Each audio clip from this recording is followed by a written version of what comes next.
bicara tentang misi, saudara. Saya ingin setiap saudara itu sangat percayakan kebenaran ini, bahwa pertemuan kita itu jauh lebih penting daripada pertemuan para menteri, para kepala negara, para anggota perwakilan rakyat. Kira-kira ya atau tidak? Kenapa? Karena mereka-mereka itu bisa pensiun, dan kalau pensiun nggak akan ngomong rakyat lagi. Betul tidak? Tapi yang kita bicarakan ini jauh lebih penting daripada pembicaraan mereka. Sebab nasib bangsa kita ini kita akan pikul terus sampai akhir hidup kita. Betul tidak? Dan kita nggak pernah kenal pensiun untuk bicara jiwa-jiwa itu. Maka itu ini penting pertemuan kita. Siapapun kita dan apapun profesi kita, percayalah bahwa pekerjaan Tuhan tidak akan selesai hanya dengan Tuhan sendiri. Ini satu kebenaran yang luar biasa. Amos pasal 3 ayat 7 itu sangat hebat. Ya, lagi sekali Amos 3 ayat 7 yang belum tahu, saudara lihat ayat itu. Dikatakan sungguh.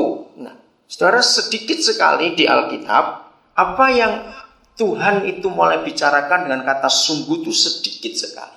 Nah, buat saya berikan perhatian khusus kepada semua firman yang dia dahului dengan kata sungguh. Bukan berarti yang lain tidak penting, bukan. Saya beri perhatian khusus. Salah satu ayat itu, Amos 3 ayat 7. Sungguh, dikatakan Yahweh Tuhan tidak akan berbuat sesuatu sebelum dia menyatakan keputusannya kepada hamba-hambanya, para nabi. Tahun 78, saudara, saya dapat wahyuan ayat itu. Dan itu merubah konsep saya di dalam pelayanan ini. Saya kaget. Sungguh, dia menegaskan, Yahweh Tuhan tidak akan buat apa-apa sebelum dia menyatakan keputusannya kepada kita, rekan-rekan sekerjanya. Saya kaget. Selama ini tanpa kita sadari, berapa banyak kita selalu menyalahkan iblis kalau ada pekerjaan Tuhan tidak selesai. Betul? Nah, begitu ada pekerjaan Tuhan kacau, pekerjaan Tuhan gak selesai, terbengkelai, dan sebagainya.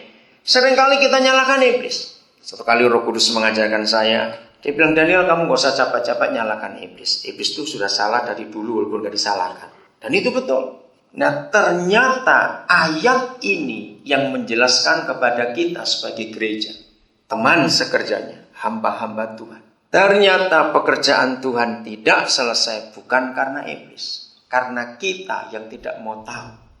Sungguh, lagi sekali kata itu penting, Yahweh Tuhan tidak akan buat sesuatu sebelum dia menyatakan keputusannya kepada kita. Nah, hari ini kita ada di sini. Hanya 2 ayat yang saya mau baca dalam renungan ini. Saudara, kita seringkali dengan begitu rohaninya, kita doa puasa, kita doa malam, doa pagi, dan doa macam-macam lah.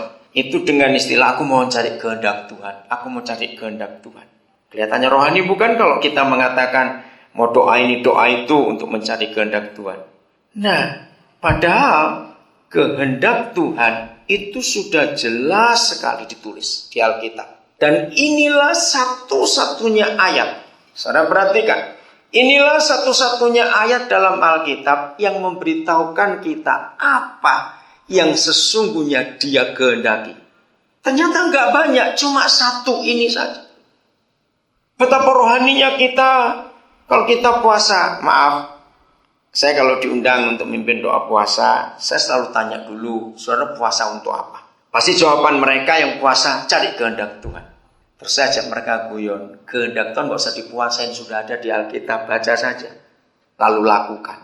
Nanti saya tunjukkan ayatnya. Tapi mereka berkata, bukan kehendak Tuhan itu. Kehendak Tuhan yang mana? Misalnya gini, saya tuh lagi bingung nih orang tua ini. Cari sekolah buat anak saya. Sekolah mana yang cocok? Terus saya bilang pada mereka, kalau cuma untuk cari sekolah gak usah pakai puasa. Sayang kekuatan puasa itu. Alkitab mengatakan puasa itu bisa mengubah nasib suatu bangsa. Yang dipakai untuk cari sekolah, mubazir sekali. Saudara, saya bilang kepada mereka, kalau cuma untuk cari sekolah, gak usah puasa. Baca brosur banyak-banyak, cari sekolah yang baik, murah, dekat rumahmu. Selesai. Betul tidak, saudara? Ada yang puasa, saya tuh mau pindah. Mau ke Hongkong atau ke Kanada, atau kemana. Saya puasa cari kehendak Tuhan. Saya bilang itu pun gak usah pakai puasa. Cari informasi sebanyak-banyaknya. Ada kenalan gak di mana di situ? Kira-kira setuju nggak saudara itu? Apalagi yang puasa cari jodoh, saya paling gak suka itu. Itu sangat terlalu betul. Jodoh itu gak usah dipuasain. Karena kejadian 2:18 sudah jelas. Jodoh itu ketentuannya asal mata gak ikut-ikut. Yang belum menikah katakan amin. Jadi kalau Tuhan kirim kakinya pendek sebelah, terima saja. Karena mata gak boleh ikut. Serius saya berkata begitu. Nah kalau semuanya milih yang cakep, yang cantik, yang jelek, kasih siapa? Serius saudara. Jadi kehendak Tuhan yang apa yang kita mau cari lagi? Ada lagi gini, puasa. Saya mau puasa. Kenapa? Saya mau cari kehendak Tuhan. Mau cari rumah di mana ya? Pondok Indah atau Pondok Labu? Ya. Saya bilang, cari yang ada setannya. Pasti murah. Jadi itu pun gak usah puasa. Ayo saudara mau cari kehendak Tuhan apa lagi? Saudara, seringkali kehendak Tuhan kita identikan dengan kepentingan pribadi kita. Padahal kehendaknya jelas. Mari kita lihat 1 Timotius 2 ayat yang keempat. 1 Timotius 2 ayat yang keempat. Inilah satu-satunya ayat di Alkitab yang memberitahukan kepada kita apa itu kehendak. Dan kita nggak perlu puasa lagi, kita nggak perlu berdoa lagi. Kita bertindak sekarang. Katakan amin. Yang menghendaki. Yangnya itu siapa? Saudara boleh baca dari ayat 1. Ya. Yang menghendaki supaya semua orang diselamatkan dan memperoleh pengenalan akan kebenaran. Kalau kehendak Bapa di surga sudah jelas, dan inilah satu-satunya ayat yang mengatakan itu. Untuk apa kita puasa lagi? Untuk apa kita doa lagi? Sudah jelas. Saudara, mari kita rendah hati dan jujur. Berapa kali kita mengatakan, ayo kita berdoa syafaat. Terus terang, saya itu paling gak suka mendengar kata doa syafaat. Bukan saya anti doa syafaat. Kenapa? Karena 99% doa syafaat yang dibuat oleh gereja itu isinya cuma merintah Tuhan. Renungkan, iya atau tidak? 99% doa syafaat gereja itu cuma memerintah Tuhan. Ayo kita doa untuk jiwa-jiwa. Tuhan selamatkan Lampung, Tuhan selamatkan Madura, Tuhan selamatkan Sunda. Wah, doanya kalau ikut itu ngeri, Sur. Teriak, nangis, ngotot, tunjuk-tunjuk begitu. Aduh, sudahlah kayak apa begitu. Sudah selesai, amin. Yuk kita makan di mana ya? Kan kurang ajar ini. Lalu yang kerja siapa? Lu jujur. Yang berdoa merasa hebat. Aku sudah doa syafaat tadi. Artinya aku sudah memerintah Tuhan tadi. Sekarang ayo kita makan. Harusnya kalau kita doa syafaat, selesai doa, langsung buat strategi. Apa yang kita mau kerjakan untuk Lampung? Habis kita doakan tadi. Apa yang kita mau kerjakan untuk Sunda? Kita habis doa tadi. Jawab iya atau tidak kira-kira. Kita cuma merintah Tuhan. Maka itu kelompok-kelompok doa, maaf jangan tersinggung ya, tapi saya ngomong apa adanya.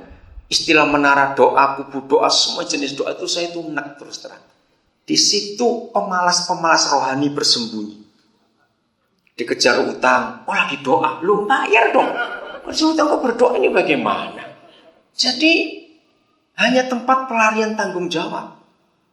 Tidak berani menghadapi kenyataan. Sembunyi di kubu doa, sembunyi di menara doa, maaf. Bukan saya anti. Ini yang menyebabkan kehendak Tuhan kita yang sudah tertulis hampir 2000 tahun yang lalu tidak pernah selesai. Padahal jelas yang menghendaki supaya semua orang diselamatkan. Ya sudah, kita kerja sekarang. Bagaimana diselamatkan orang-orang itu? Jangan doa terus. Izinkan saya memberikan pemikiran ini. Saudara terima atau tidak, tersinggung atau tidak, urusan masing-masing. Ya. Tapi ini fakta. Saya mau tanya begini kepada saudara. Menurut saudara, antara Injil dengan narkoba, yang laku mana? Aneh bukan? Coba kita lihat. Saya sih bukan bandar, cuma tahu. Sabu-sabu harga 1 gram sekarang 1.400.000, saudara. Bayangkan. Kalah harga emas. Maka itu pabrik ekstasi, pabrik sabu-sabu digerebek berkali-kali, nggak pernah selesai. nggak pernah habis, akan